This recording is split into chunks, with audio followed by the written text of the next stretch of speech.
Oh my goodness. Hello, YouTube universe. It's been a while, and it's my fault. How are you guys doing tonight? Brandy and Bree? It's not 100% your fault. I'm pretty certain that I canceled 1 week. Well, mostly, if anyone's looking for an explanation, my chief had a baby, and I've been filling in since she's had the baby on the evening show, which means I work at this hour, but it's my dinner break, so we're gonna speed run this. Let's go. Let's hope it doesn't take all of your lunch or dinner break. Let's try and keep fine. Let's try and keep it a good chunk of time, ladies. It'll be fine. Besides, it's not like we had a lot of news to cover today. It's fine. So yes. Holy cow, we're on season 2, episode 2, The Cave of Two Lovers, arguably one of the most fan favorite episodes of Avatar: The Last Airbender. Oh, I love this so much. And Brandy, as always, per usual with these, do you have... Actually, I should read the official description and then have you read your description, because I'm still trash at how to figure out how to open up this show. It's good. I mean, oh my you goodness. had a couple weeks break, so it's understandable. I should have had time to figure it out, but no. No, Okay. Can't do that. Here is the episode synopsis from Netflix that always disappoints. On their way to Omashu, the kids become lost in the treacherous Cave of Two Lovers. That's it. That's it. That's very That's kind all of there like is. spoilery, you know? It is, but it's also just kind of bland. Also, hi, Louise. Hello. Yeah, no, I feel like that I was expecting and Exactly. It's like you just skipped the entire side story. all right. This is true. They always skip the side story. No, there's no love for Zuko. Justice for Zuko. Justice for Zuko. Rapunzel, All right. if you're watching, please start that hashtag. Thank you. Yes, please. Okay. All right. So here is my what are we calling these? Show synopses. Who cares? Anyways, here we go. Singular, who knows? Unable to pass the Fire Nation blockade, the gang travel through a series of tunnels with the help of some nomads who nearly push Sokka to his breaking point. Zuko and Iroh struggle to adapt to life on the run and get to see firsthand what the war has done to Earth Kingdom citizens. I love that last bit so much. I also love that's how Justice for Zuko. I love how you also included how annoyed Sokka gets. Oh, this is like 100. This is 100% why I love this episode. It's because of it's just such a fun episode. And you know, like from the get-go, it's going to be one of those kinds of like, oh, Sokka's going to be struggling hardcore kind of things. Because, I mean, the poor man was caught with basically his underwear on. Momo MVP, man, MVP. I wish I could pause it. Justice for Momo? Question mark? Yeah. Just Momo's just like, what? I love it so much. But you got it right, because you covered the cave, Sokka, and Zuko and Iroh. So again, Brandy for the win. Thank you, Brandy for the win. Oh my gosh. I don't know about you guys, but just rewatching this episode was just full of nostalgia for me, honestly. Because this was the one that I always rewatched. If it was season 2, it was Cave of Two Lovers. I mean, I don't think that this is the one that I would like rewatch if I'm just like picking random episodes. But I'm always excited to rewatch it when I'm doing like a whole series rewatch. Or if I really just need a laugh. Yeah. Yes. 100%. But for some reason, I always think this episode happens so much later in the season. No. Yes. I'm always surprised and shocked that it's only the second episode. Words. The structuring of season 2, it just feels weird to me. It's in chunks. So you have like pre-Toph. And then you have... Are we going before Toph? So BT, AT? Yeah. and then you have like the gang meeting Toph. And I feel like that era kind of ends with Bitter Work. And then you have Yes. like their journey to Ba Sing Se and everything that is with that. And then you have Yeah. like the adventures of Ba Sing Se that's like a couple episodes, and then it's just like the season finale. So And then all of a sudden, real heavy stuff. this whole real season. This season somehow feels like it's dragged out, but goes Mhm. so fast. I don't know Yeah. how they did it, but it's amazing. Mm-hmm. Oh yeah, just the before Toph stuff. I always feel like season 1 goes by so fast, and season 2 it just feels like there's so much more like meat to the stories that it makes it feel longer. Yeah. So, and yes, this is the best episode for sing along. Before Toph or pre Toph and with Toph, we'll take that. And Tales of Ba Sing Se is definitely its own category. I can't wait for us to review that one because that is going to be intense. I think I cried last time I watched it. Oh my god. Really? Oh. I can't watch the Ba Sing Se stuff. It freaked me out as a kid, so I've never done a rewatch of it. I've just seen the original like watch through. So we'll see how Ba Sing Se goes for me. Wow. I prefer this. I prefer funny, goofy Aang with the little octopus creature, because I mean, we started out with season 1, and it was just all we are going to get to the water tribe. We're going to find you a master, and now it's nice to see that they haven't completely given up on that. Now they're moving to Earth. It's like, okay, we're still going to show you Aang's still learning. He's still trying to figure this out. Yeah, but even at like this point in the season, like everything's going really well. Like everything's coming up. Team Avatar. So Yes. like he's learned waterbending. They're on their way to Amashu to learn so earthbending happy. with Keen Boomy. Like everything is going great. Everything is quite literally coming up the flowers in Aang's flower crown. Yeah, like we're golden. How peaceful Katara is. Like, they're so happy. That is actually a really good screen grab of Katara, because like I know a lot of people will embroider Aang with the little flower crown on sweaters. I've seen that around, but like justice for Katara. Yes, everyone deserves some kind of justice from this episode. And musical talent on the panel tonight, a sing-along. I can't. If we don't get DMCA'd. Yeah, exactly. Trust me, we ain't even gonna be close enough for that. We got 4 whole viewers, guys. One of them could report us.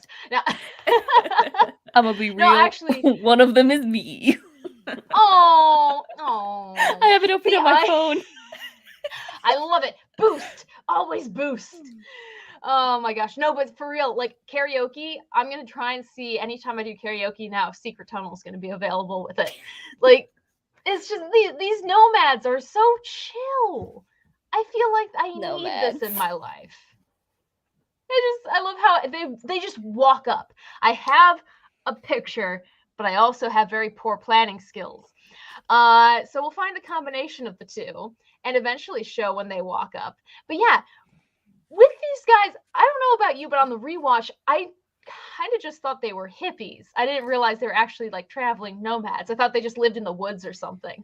I think they're like traveling. I always got that musicians. vibe too. Yeah. No, they're definitely trying to be hippies, but they're hippies. They just walked up to you. If they just walked up to me, I don't know. I don't know, but I would probably like see them coming and be like, I'm just gonna cross through the woods on that other trail. I think if they pass the hippie test is if we put them in Korra with vehicles, would they drive a vehicle on reused like soybean oil? Most likely. My gosh, yes. Would they drive a Satomobile on reused cooking oil? No. Some version of a bug. They're driving the Satomobile on the spirit vines. That's what they're doing. Yeah. You're so right. I just love how Aang admires them. He's like, well, like this is the first time he's kind of like seen / interacted with like another fellow nomad. Mm-hmm. So he's probably just like my people. Oh no, Finally. 100%. Yeah. Yeah. They totally, can relate to each other. And then as the episode goes on, Sokka's like, oh, please, no, I'll take Aang any day. I would also just like to take the moment to say that Chan, who is like the lead musician, he is voiced by Bradley D. Baker, who voices Momo Is and he? Appa. He is! Wow, I never knew that. He is! And I'm just I like, love Bradley D. Baker. He's amazing. like, Oh the my man, gosh. there are no caps to his talent. Nope. Yeah, he actually can voice a human too. Well, he I mean, voices it's the the- clone troopers. All the clones. Yeah. yeah. No. Well, yeah. yes. He's got that For a fake non-Star Wars accent. person. Oh my gosh. I wonder if he does Comic-Cons. Because I think he does. Oh, he has to. Oh, He has to. someone has to cosplay them and go up to him and get a picture. That just has to happen. And they drive a cabbage core van. Yep. Oh, yeah, sorry. Yeah, it's not a Satomobile. It's a cabbage core. 100%. Oh, and apparently, Moku is voiced by Dante Bosco's older brother, Derek. Well, there we So it's a go. family affair. Oh, I wish if in the Avatar live action thing, I've been looking for auditions, but there's no auditions. Like, I would love to find a way to be a part of the Avatar fandom and be a part of Avatar itself. Like, but to no avail. Much like their attempts to ram the Fire Nation blockade. That So I just really gosh. love how they try to like run the blockade, and they're like, nope, secret tunnel. And Yep. Good comedic timing. It Secret is. tunnel. Here we go. Secret tunnel. Let's go. What I love the best is like when they're entering into the secret tunnel and like the Fire Nation tanks are coming up, and like the commander of the tanks are like, whoa, haven't you heard the legends? We're not going in there. Yeah. They're no. like, just close them in. The tunnels will do the rest. And this is why they ultimately lose the war. Yes, because This is why you don't cut corners, guys. Yeah. You do the job 100%. You got to. Otherwise, Azula will come after you. Mhm. And that's Yeah. just kind of terrifying. Ooh, 100%. I would take the cave over Azula any day. At least the cave will kill you slowly. Unless you find the badger moles. Badger moles. Or you just let out your light. There you go. Yeah, And you kiss your true love. I mean, you You got accept options, death. but You got options. badger moles. Badger moles. oh no. I think in all this episode, I feel the worst for Appa. I have sympathy for Sokka, but poor Appa being stuck underground. Like Justice for Appa. Yes. Oh, and apparently Chong's costume is modded so that the hanging sleeve is tied off as a handy bag. I never noticed that before. Ooh, let me scroll through IMDb because I'm very, very lazy today. And yeah, no, long sleeve. That would be very cool. But yes, now the first part of the episode, I was all set and ready for fun. And then immediately Fire Nation has to go and screw up everything and make it all emotional. Oh, I don't do emotions very well, apparently. I mean, So I we've cried noticed. at Tales of Bossing Say, so same. I'm just like, oh my gosh, it's their first kiss, and they're supposed to do this. Okay, but here's the thing. Did they actually kiss? I think they did. I don't And think they did. I have proof. Okay. Okay. Have Present proof. it to the present it. Present Present it to the Screenshot. jury. to the court. There is contact. They kissed. Why are we? Oh my gosh. Because this is what I was going to we- bring up as a fan theory, if you didn't, was that they didn't actually kiss. They kissed. Okay, but here's the thing. So maybe they did kiss. I don't know. Is this an actual You screenshot? don't know. Is this an actual screenshot from the show? Have we Brandon, gone frame are by you- frame? Are you Frame by frame? an Aang and Katara non-truther? No, I'm just saying Yes. when I'm saying that when the lights go out and then the glowing crystals pop up, Katara is like, they just let out their light and that's what caused the crystals. Whereas if they kissed, wouldn't the conclusion be that you have to kiss for the crystals to work? I don't know. I think it That's might what be just. I'm saying. Is I'm like, I don't know if they've kissed. I think the way that it works is biochemistry, but biochemistry in Avatar: The Last Airbender is not the best way to tie something. Clearly, we're in. already working in the confines of a magical universe, so maybe they're just magic crystals that can tell when people kiss and like each other, like each other. No, I'm not trying to be like, oh, how do the crystals work? No, what I'm saying is like Katara's logic and reasoning is you let your light out and the crystals turn on. Whereas they were just talking about how they would have to kiss to get out of the tunnel. So if they did kiss, wouldn't her conclusion be, oh, we kissed so the crystals turned on? But her immediate conclusion is they just let out their light and the crystals turned on. And that's where I'm saying, like, did they kiss? She has a scientific analysis. And Katie, I feel as you are the woman of science, you have to respect that at least. I do. I have to. And I also have to respect that I have a new resource when it comes to screenshots, guys. And I forgot about it until just now. And it's called Avatar, every Avatar frame in order. And it's every Avatar frame in order. Oh, gosh. Oh my gosh, that's amazing. This is just a few of the snippets from the episodes. If I go back, they have it episode by episode. And then if you just want to, their homepage is just every single slow frame, piece by piece by piece by piece. I don't know who this person is, but they have 45,000 followers. So, God bless them. I know. And nothing but time. Look at all of that. But I will tell you, it has been an amazing resource because you can go episode by episode, and oh, that's a heck of a screenshot. That one too. All of these, but yeah, no, because you get like on their way to the cave. I love it. But you were talking about how Katara's some of these as my new phone background. Not gonna lie. Do it. They are high quality. But like everyone talks in this episode how it's like Katara's like, okay, well, what if we kissed? And then, it does switch over and the lights turn on and everything. I think regardless, Aang is going to be happy if it's a scientific explanation or a spiritual one. He's content.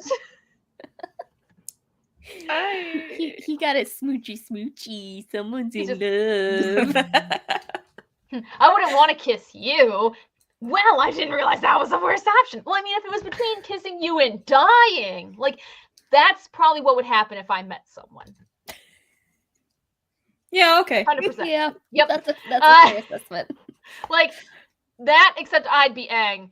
I'd just be like, oh, I'm so sorry. I didn't mean it that way. Words are hard. Words are hard. And numbers. Just life is hard. Amen to that. Well, Rapunzel puts, everybody just casually strolls past the giant wolf bat statues. Thankfully, the real wolf bats were smaller and less samurai-y. Those were wolf bat statues? I guess maybe they are, yeah. Let me see. Did I rip it from here? I did not rip it from here. I ripped it from something else. Let's go find the other rip. The IMDb. Oh, was it IMDb? We're going to change the screen tab. Boop. And there it is. I think they are. I think they are. There we go. They are wolf bats. Yeah. Because I was like, I wonder what those are, but yeah, they're wolf bats. I don't know. I feel like these statues are freaking amazing. Dude, why is that one ripped? I wish that we could see more of them. They're like the Avatar, see no evil, hear no evil, speak no evil. Yes. Just fight. Fight. Yeah. It's the Earth Kingdom way. I never noticed that before. See, now even on rewatches, I'm learning something new. And we are learning something new with this whole story, because you start to see that okay, there's cultural significance in Avatar that goes beyond just a kid show. And that this is what I love is they take the time to switch animation style to show this heart-wrenching story about literal war and death. And they're just like, Oh, secret tunnel! Secret tunnel! Content the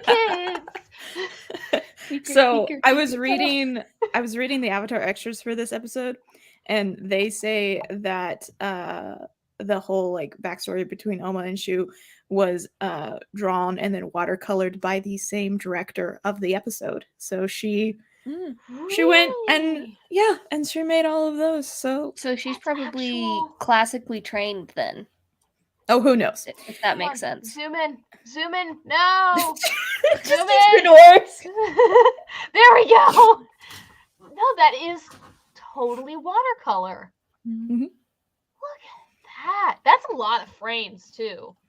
Like just in terms of painting, that must have taken a while. Nope. Deep, sad sorrow, and then Sokka. There it is. No, but this whole story, it just, for me, as a kid, I never really understood it until this, like, rewatch, because I don't really do too many rewatches, but it made me sad. It's like a classic Romeo and Juliet story. Oh, totally. Yeah. Pretty standard. Pretty standard stuff, you know? Just a classic Romeo and Juliet, nothing big.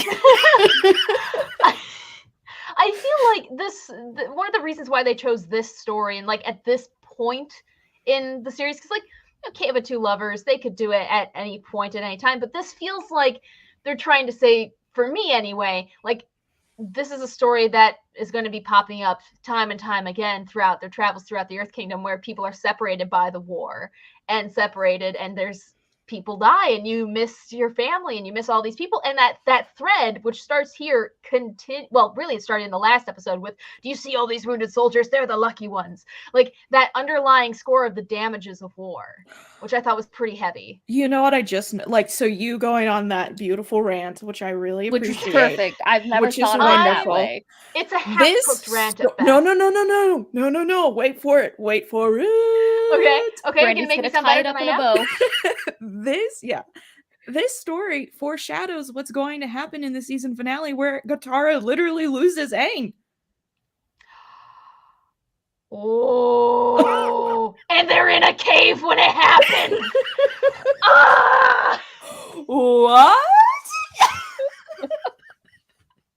Holy cow! I think we just Wait. We just did something there. Katie, put it in your book. Put it in the book. Put it in the book. Put it in the book. The holy relic of the Order of the Blue Lotus. Text. The cult text, which is now on page 2. Woohoo!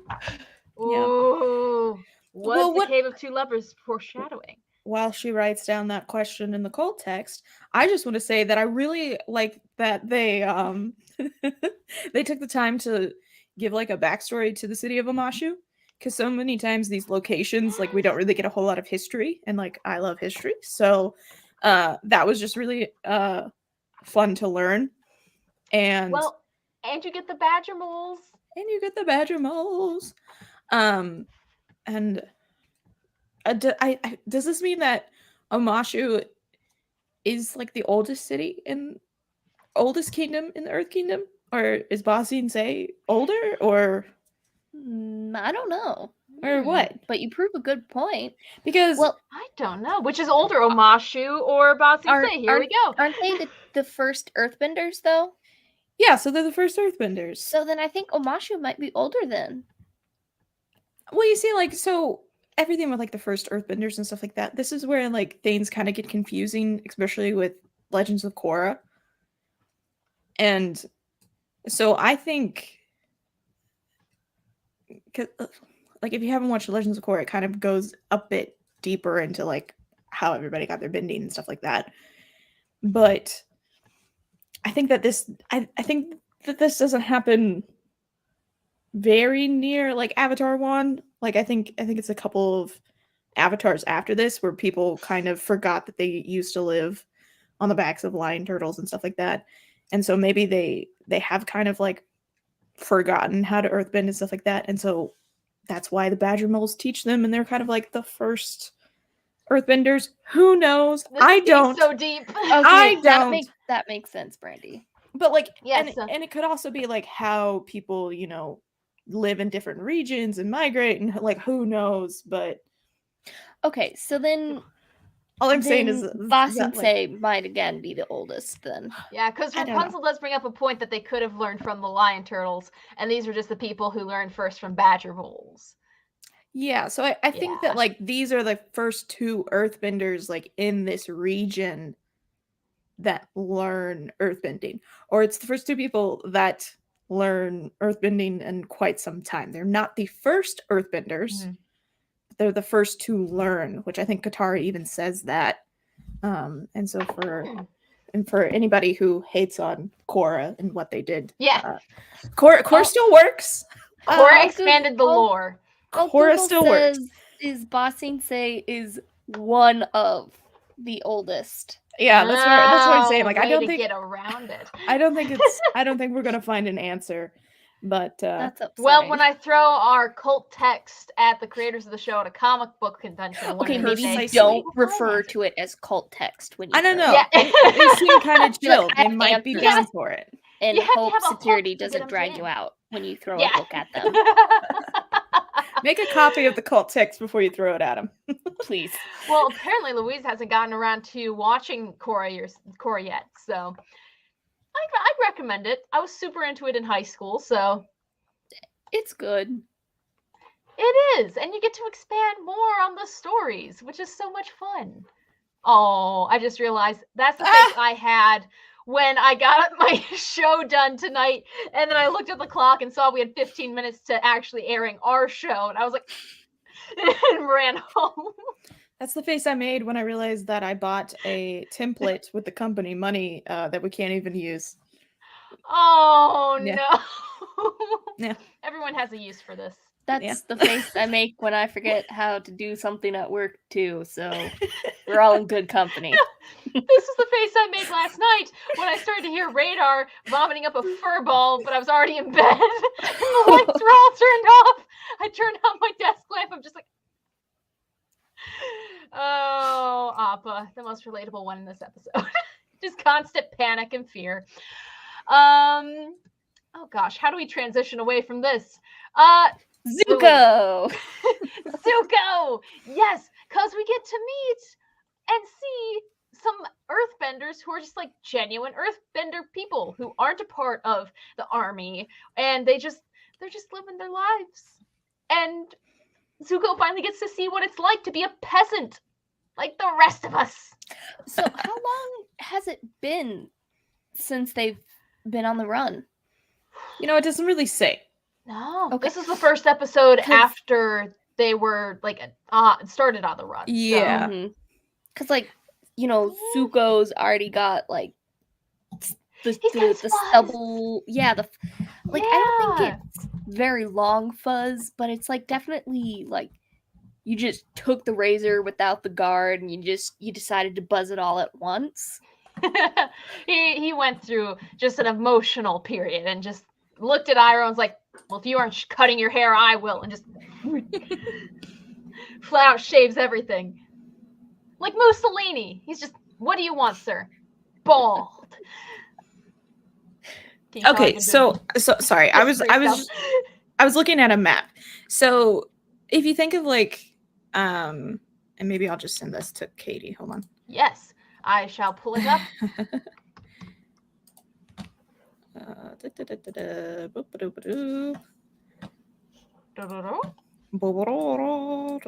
Oh, I didn't save correctly. Hold on, guys. Don't you hate it when things don't save correctly? Yes. Oh, technology. This is a cruddy map. I want this map. Oh my gosh. I'm gonna screenshot it. Don't worry. As I say, Windows Shift Okay. S. Yeah. Oh, I took a whole screenshot. Oh, God. Just watching us struggle. I'm sorry, it's all just your little. That's what Zuko's face is watching you try to figure this out. Let's see. I got it. We got totally relate to Iroh, all covered in hives and swelling everywhere. Oh yes, poor Iroh. The dude just wanted to have some tea, and he ended up just puffing up. took that risk and lost. I swear I have the screenshot of it. There it is. This is the way I look at computer models when there's a tornado chance anywhere near my area. And then I will find what Brandy sent. Oh, I just about have it, guys. Don't worry. That's me. 5 That is million 100% years me. later. Apparently, mushi means insect. I wonder what my name would mean, like, translated. Ah, I got it. Okay, woohoo. Yay. Got it. And screen shares all over the place. I want to invite people on here just so, like onto the live so they can actually see how tricky it is to get the stuff to load because I'm so slow at it. There we go. Okay. So if you look, the Fawn's base is actually like where Republic City is. Oh, okay. We'll it's really close to where Republic City is. Did they post this in the group a few days ago? I feel like I saw this online. I just like constantly Google it, so it's really easy for me to find. Look, there's Fawn's base, and then there's the cave. Precisely. So I feel like we're just a couple of days out from what's happened, which means Zuko's hair grows extremely fast. Yeah. You know, there's probably really a Reddit thread on this, to be honest. Let me just Google how fast does Zuko's hair grow. We'll have to look into that later. Oh, nope. Someone's already Googled it. It was like the first thing that popped up. Yeah, because of Reddit. Yes. Oh, it is. It's all Reddit. Oh my gosh. All the time. Reddit. Insane. But yeah, no, that is pretty close to each other. So, not too long. That'll be my solid answer. It is not too long. Well, but go ahead. Were Zuko and Iroh close to Fawn's base when they started their trek to like the cave? Yeah, assuming they're even in the cave area. There's a lot of assumptions. I'm saying that they're not. They don't have to be anywhere close, but we can still go off of the Gaines travel because this is still happening within that time. Like these things are happening parallel. It's not happening all over the place. I'm gonna try and find a solution to this. I'm looking it up all over, but I'm I'm thinking over here. I'm like, we have to take into factor how fast spatial temporal anomalies of Appa in a given day, how long he travels. What about that little ostrich horse that they steal? How fast can that go? Like, there are questions. Where do you solve for X in this equation? Yeah, that's all I was trained to in high school. Quadratic formula. This is also gets really confusing because like some people are like, oh well, it probably took them weeks to travel there, but in like the series finale, they literally travel from like Ba Sing Se to the other edge of the Earth Kingdom in like a couple of hours. It feels like. So yeah. So like, get your times right. I don't know. I think it's just like a week at most. Stream theory? Is that what stream theory is, right? Time heist. Time heist. Now, just pocket dimensions or whatever. If we zoom in a lot, you can tell right here he has some hair. So it's not just fuzzy. It's not. Yeah, he does it's not have just little strands. So, okay, so next week, do we just want to have an hour-long conversation about how fast Zuko's hair grows? Thank you, Rapunzel. Rapunzel was giving us the warning. I was just about to be like, it's 30 minutes, guys. Do we need to move on? Here's one question that I do have for you guys. This whole like, you know, little mini adventure that Iroh and Zuko have. Do you think Iroh like made tea out of the white, whatever it was called, on purpose so that they would have to like stop and visit a town? Like, do you think that Iroh, is like the only way for me to get this kid? Probably because that was the only way Iroh was going to get a decent meal instead of a puny little goldfish. Yeah. It was like, I have to literally almost kill myself to get a hot meal. But I'm just saying, like, do you think that this is like part of Iroh's plan to like help Zuko understand the world that he sees it or something like that? Like he may have really just thought that it was going to be the T, and it just kind of things happened and Iroh almost died. But This is true. Do you think that like this is kind of like Iroh's plan to be like, okay, Yeah. Maybe like other way to bossing, say he's like, I want Zuko to see the Earth Kingdom as I see it now and understand it now, where we're the villains, and like look at all the harm we did to all these people.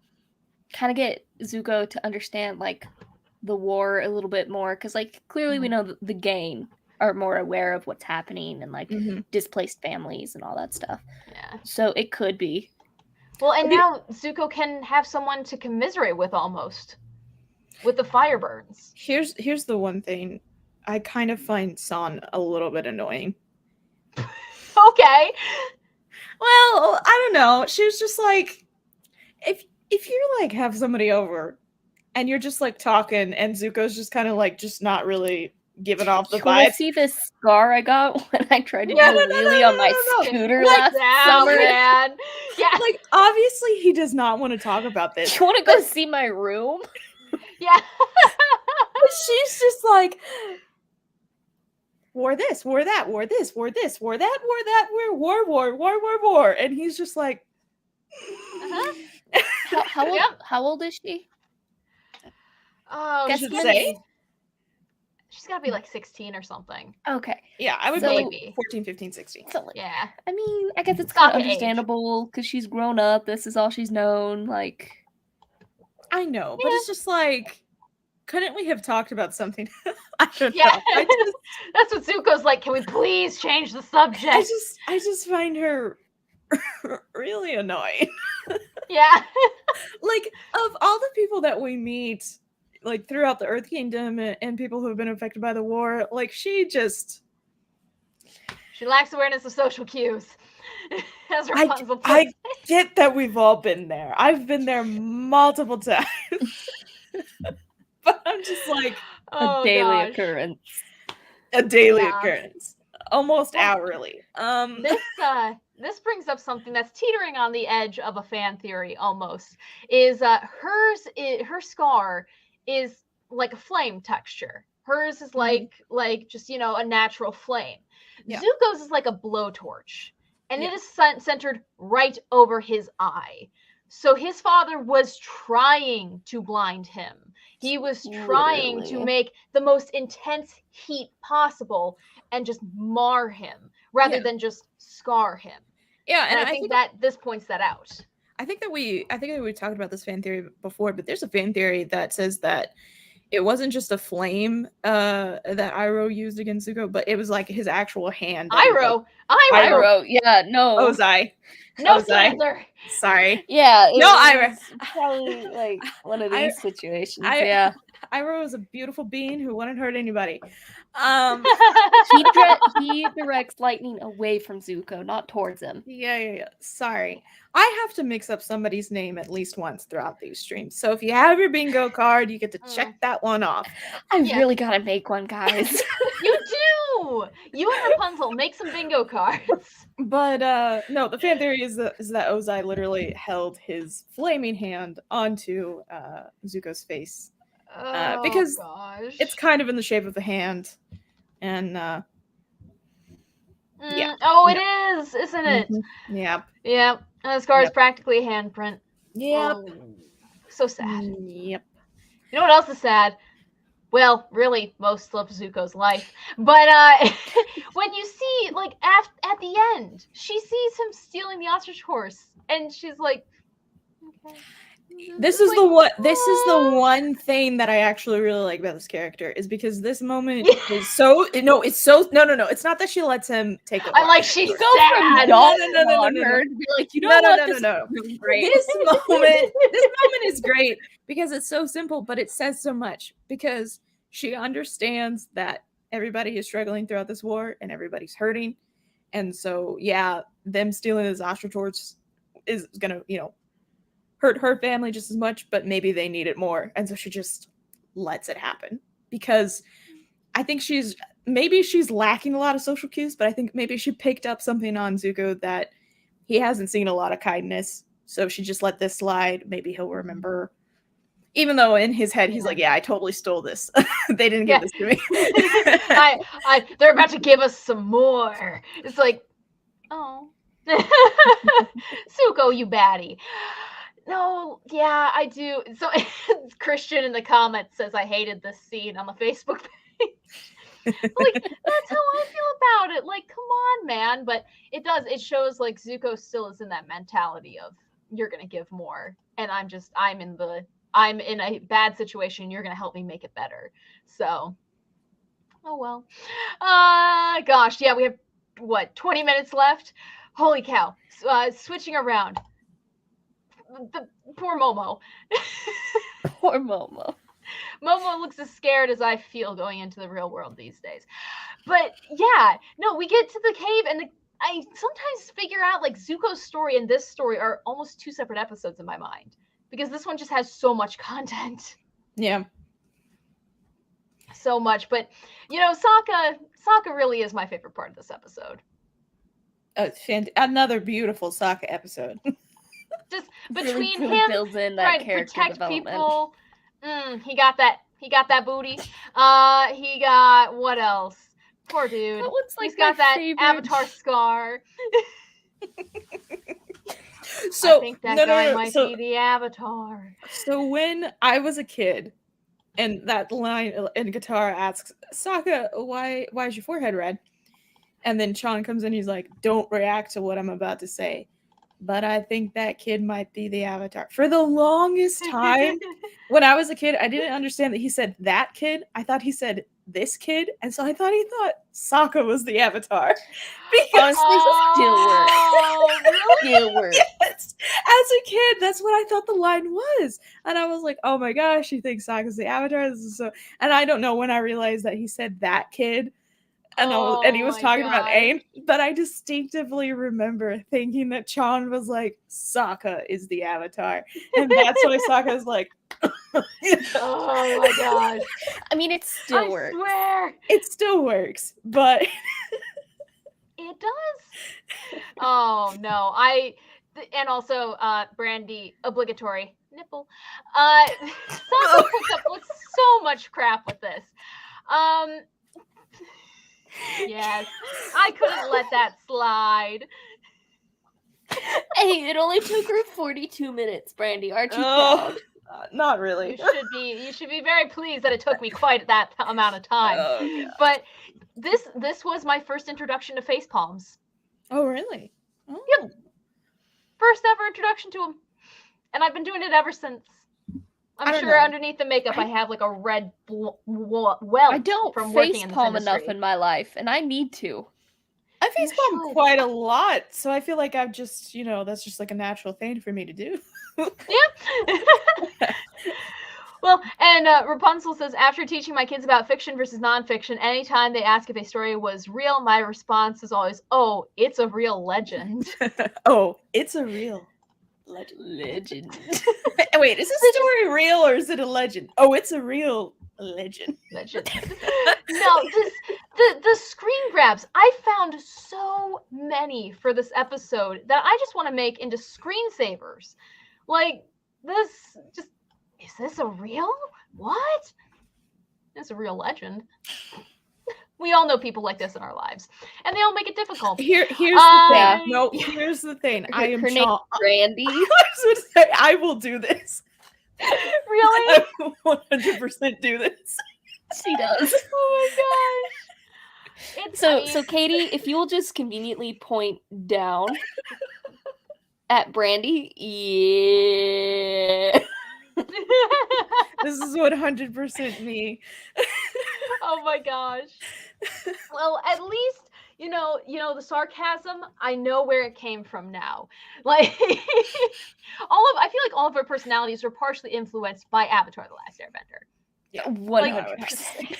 Just our affinity for screenshots and how they look like Pikachu. Oh, that is Surprise Pikachu. New meme format? We have a new meme, ladies. We have a new meme. There's all these new memes. I mean, we have Sokka, who's like, Oh crap! Like that's the face you get after you eat Taco Bell. There's untapped potential in this here Facebook. There's I was about to say, this one.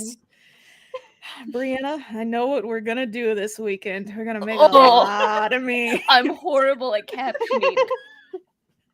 I don't think you understand. I don't think you understand how many memes I make just internally for my team at work.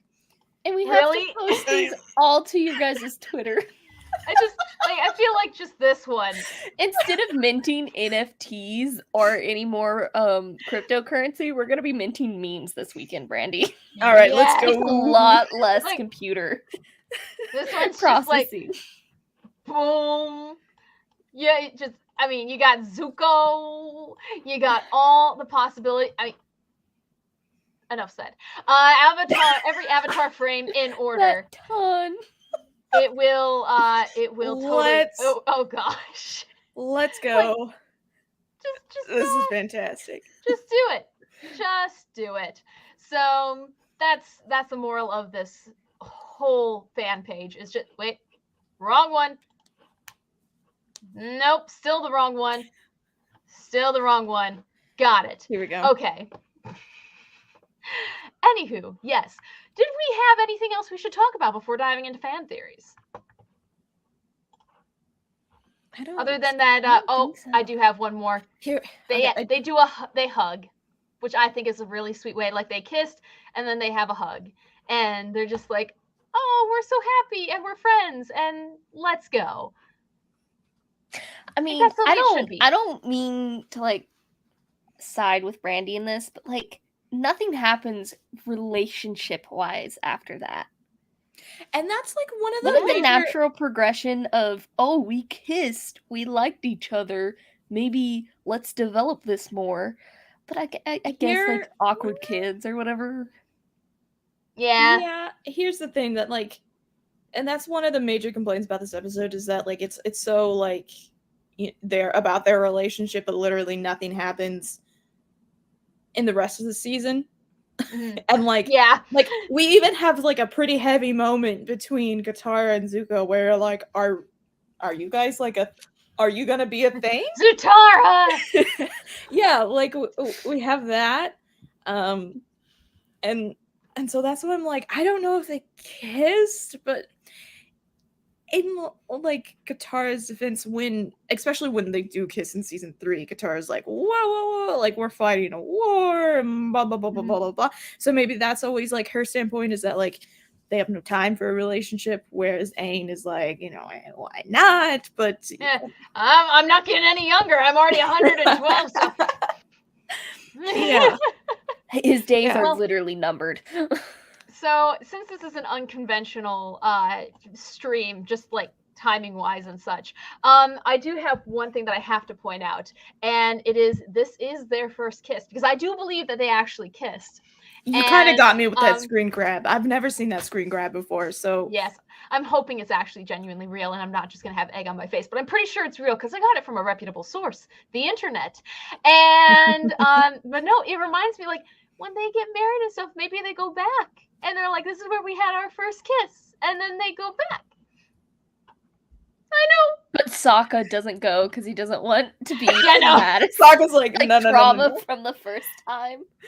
Sokka's like, there's no way. They somehow find the nomads, and like the nomads are like doing the reception, like music, like you got the one girl. No, guys, this is a fun fact. In the comics, Suki loves Chan's music, and she's like their #1 fan.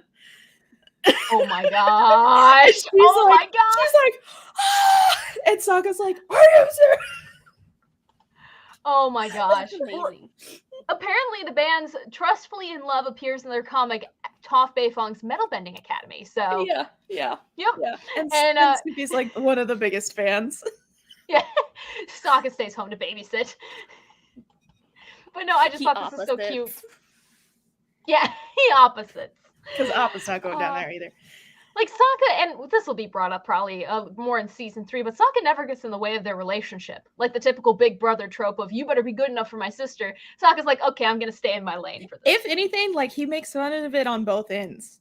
Like, Yeah. he just makes fun of it. Yeah. Yeah. He's like, he's never like, stay away from my sister. No, he's like, I'm gonna poke you. He just teases him, which is fun. Yeah, and you can see that too. Love a like, supportive big brother.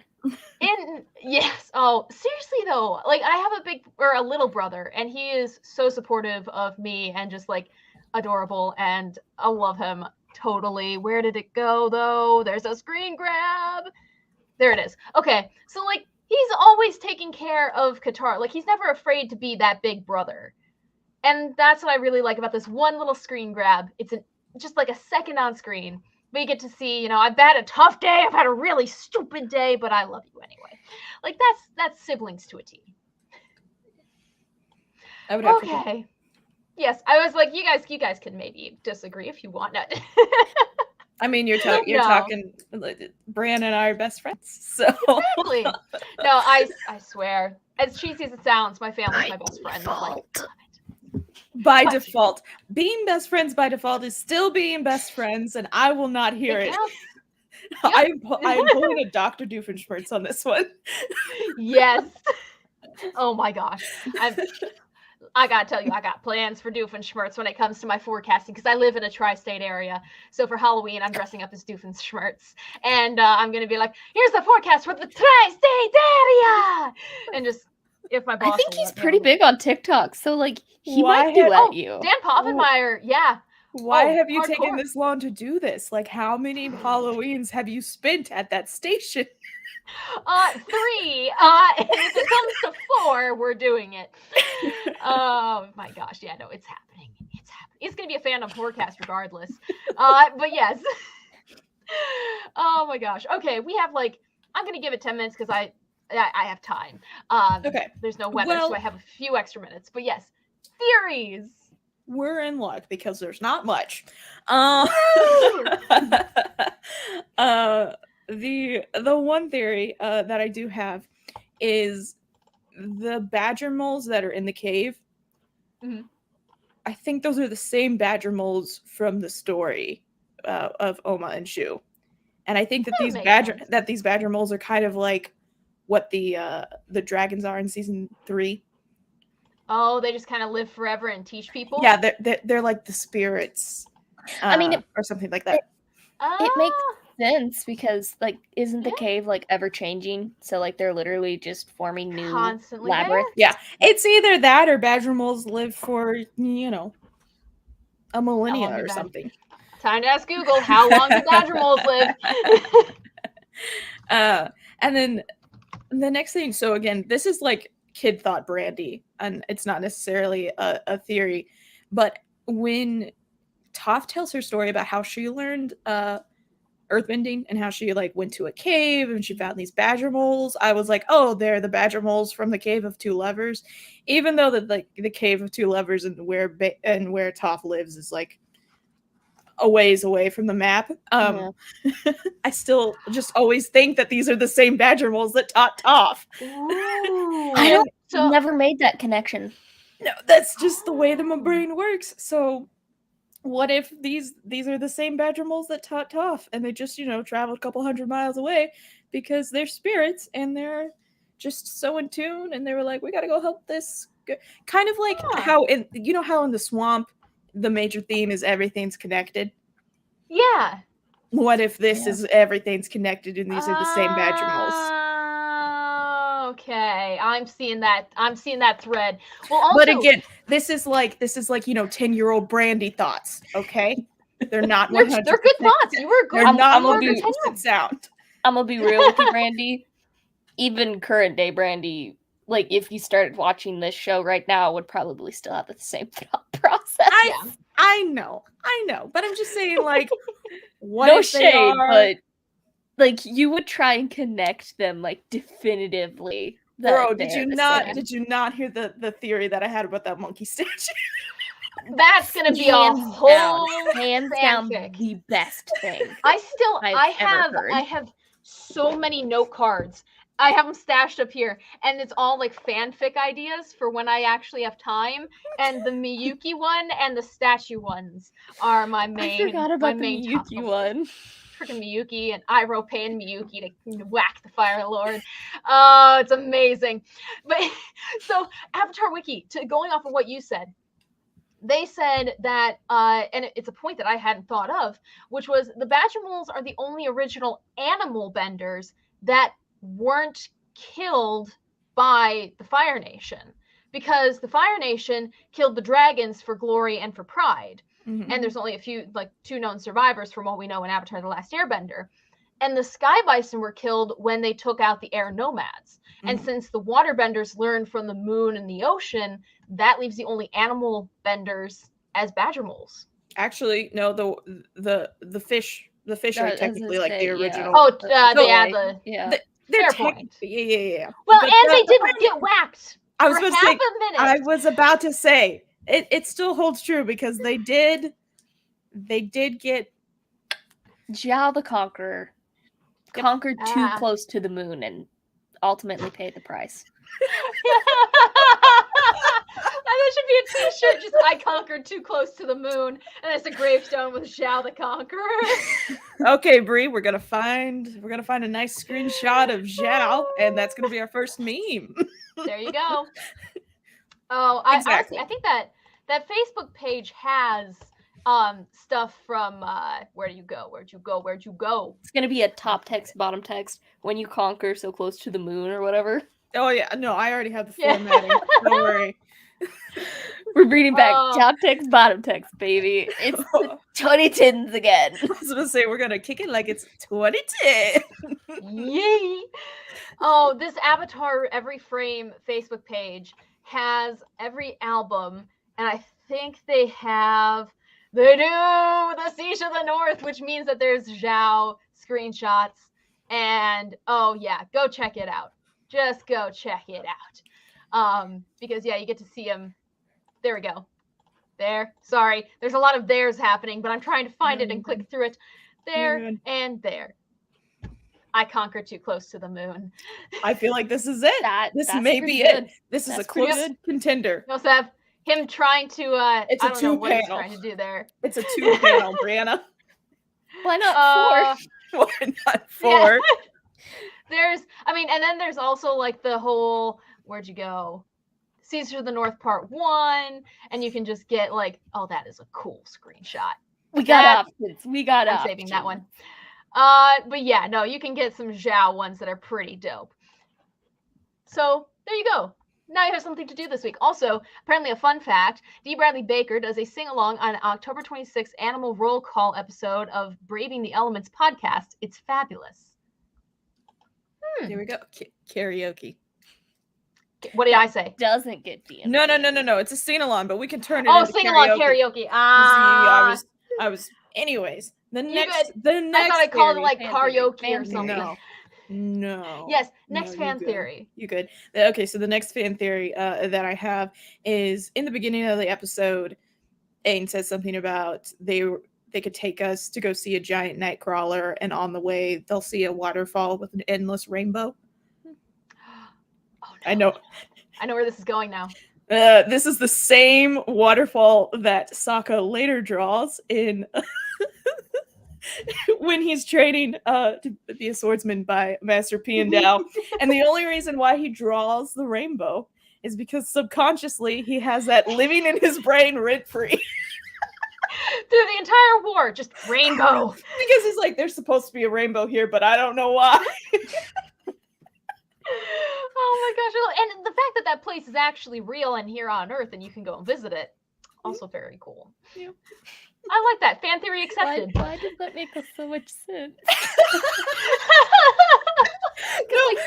No. So I was waterfalls just sometimes naturally make rainbows because all the mist, but like it's the same waterfall. So I was watching, like I always think about the episode and I'm like, I don't know what fan theory I'm gonna come up with.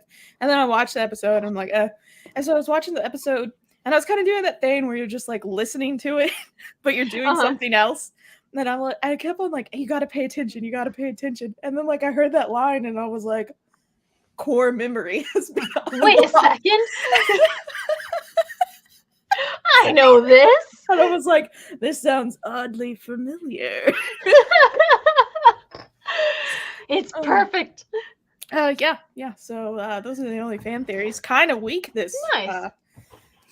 This Well, Not bad. When you have such a fun episode, I think it's kind of natural that you can't really make a whole lot of fan theories from it because it's just too nonsense thrown at you, but it's such good nonsense. It's too good. Now, I do have something that is kind of fan art related, but I can't seem to find it. I can find another thing that I made. I got my 3D printer working, and so nice. I'm printing com badges, and I printed a blue lotus tile, which looks really cool. And I can't stinking find it. It takes 15 minutes. So, yeah, everyone, we're going to be getting tiles here soon. Also, I printed Dorothy from Twister. That's amazing. It's so cool. I'm going to get ball bearings and put them in. It's just going to be great. But yeah, no, I'm going to start printing out Order of the Blue Lotus tiles. And that is my fan art contribution to the cult. Very pleased. And also, I think I found something that we need to do if we connect at a Comic-Con. Let's go.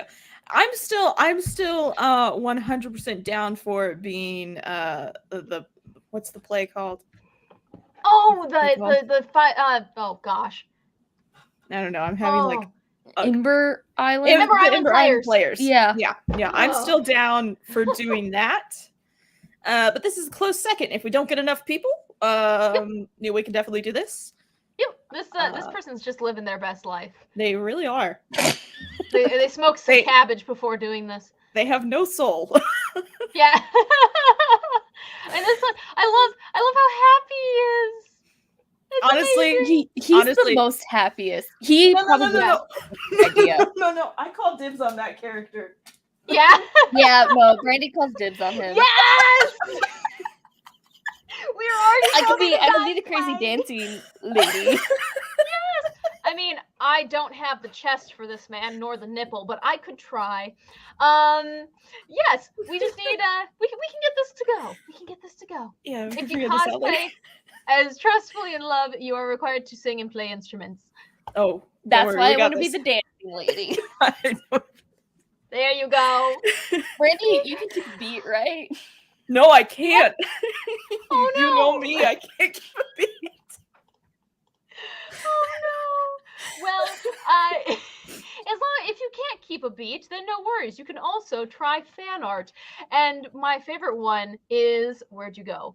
Well, of course, I already showed it, but this one, where it's Aang and Katara, they go back to where they had their first kiss. I love that one. M. Monzart made this.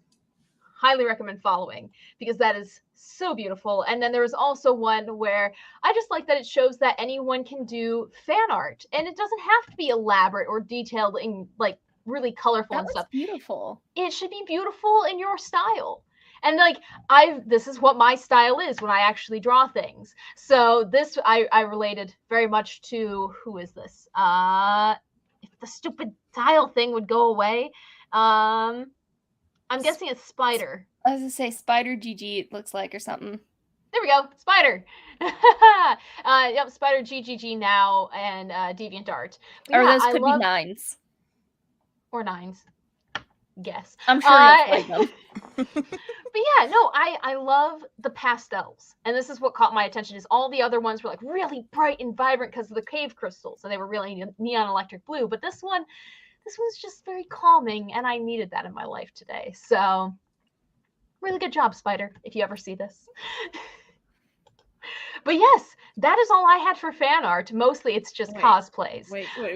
Did you get the message? I did. Because yes, and I do have yours. You got to show the bobblehead ones first. Okay. Sorry, B, but that's the only way that I could explain it. Yeah. The bobblehead. The bobblehead one. Oh, trust me, you'll know. Oh, yep. I now know the difference. So we have some fan art here. So Brianna drew this back in. What wow, that's fun. Why did it switch to my tornado coverage? Oh no! Not the the crap tornado is that? coverage. Is a tornado coming? I don't know, but I hopefully not, because no. Brianna drew this. I think we decided it was back in 2013, 2014. Maybe, I don't know. I didn't date it. She drew it, I loved it. It lived on the door to our room for years. It's still It's on the still door. on my door. Really? And when I went to college, little Momo. Not Momo and his nasty teeth. Not all of them and their nasty teeth. When I went to college, she drew another one. Ah, And yes. so that... Nope, that's Janeway. She didn't draw that. Why? Why? That's my next cosplay for anyone who doesn't know. It's Janeway being a badass. There it is. She drew this one when I went to college, and I had this up in my dorm room. Was this in Beacon? This was in Beacon. Oh my god. Yeah, so you might have seen it. And I then think I did. Yeah. Yep. And so she drew this in 2017. And then after graduation, I moved back in with my parents, and that went underneath the original. It was the Cruelly Done one. Oh my god. And then the one And that wasn't traced. That was like all hand eye, like looking at the screen grab, sketching like a centimeter, looking, sketching. Good. Sokka's good. Sokka's good. Sokka came out so good. He's my favorite. He's my pride and joy. Oh my gosh, I love it. But yeah, this is going to be so weird. But Sokka's top teeth, that like corner rounded part, so proud of that. Amazing. So you got his gums perfectly encapsulated. So proud of that. And his puka necklace. Like dang. That one was pretty good too. But Sokka's teeth, it's such a weird statement, but those turned out so good. And this is proudly on my bedroom door now that I've moved out of the house. And we really got to get them framed. I got to get them framed. Yes. Even the bad one. Even the bad one. Especially the bad one. Protect them at all costs. Oh my gosh. Yes, I do. I agree with Rapunzel that these are glorious. You should do more Avatar art, Brie. We will feature it on this channel. Oh, actually, I don't know. Next time I will have a piece of fan art that I commissioned from a friend back in high school. And she decided to redraw it because she's an artist and she likes to see how her skills progress. And I'm really proud of it because I'm a water bender and she made me do a water tornado and a water spout. It's really kind of cool. Best $15 I ever spent. We were poor in high school. And yeah, you can see their uvulas. Attention to detail. Again, she ripped it straight off, but it wasn't like light traced. It was just visually traced. Well, I unfortunately do have to get back. Sorry for the chaos of this. I haven't had hardly any time to myself. I'm so tired. But yes, we'll try to make it because this actually worked out fairly well, and I'm gonna try and figure it out so next week we can try and be back here back to back. For Return of Omashu. Return of Omashu. I just want you ladies to know that I might get Wednesdays off every other week. Unplanned. Bruh. You're on. Congratulations. Welcome to the main cast. Lot of free. I made it. Oh no, I made it. Mom, I made it. Yeah. Oh, I love it.